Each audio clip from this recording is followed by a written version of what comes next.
This is Brewing Cocoa. And what it is, first and foremost, is whole cocoa beans. Roasted a very particular way, at least that's the way I do it, and it's ground up. It turns out nature had it right, and if you brew the whole ground up cocoa bean, you start getting a lot more color through and a lot more flavor. I recommend a couple tablespoons for a cup of water. Sounds like a lot. There's not a lot of extractables in brewing cocoa, unlike coffee. Pour it in, and as it drains through, we're gonna make the brewing cocoa. And set a timer once you get this through, and give it 4 to 5 minutes. Again, more is not better.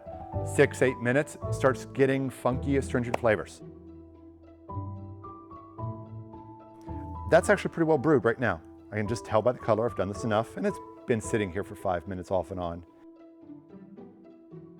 I know I wanted to mention you could also brew this in a French press, and there's a nice coffee maker out there that has a large enough capacity and the filter is good, which is the Brazen Plus, either the traditional or the connected brazen. They both take the brewing cocoa just fine. If you've got any questions, please leave them in the comments below. There we go. Thanks for watching, and go make some brewing cocoa. Thanks.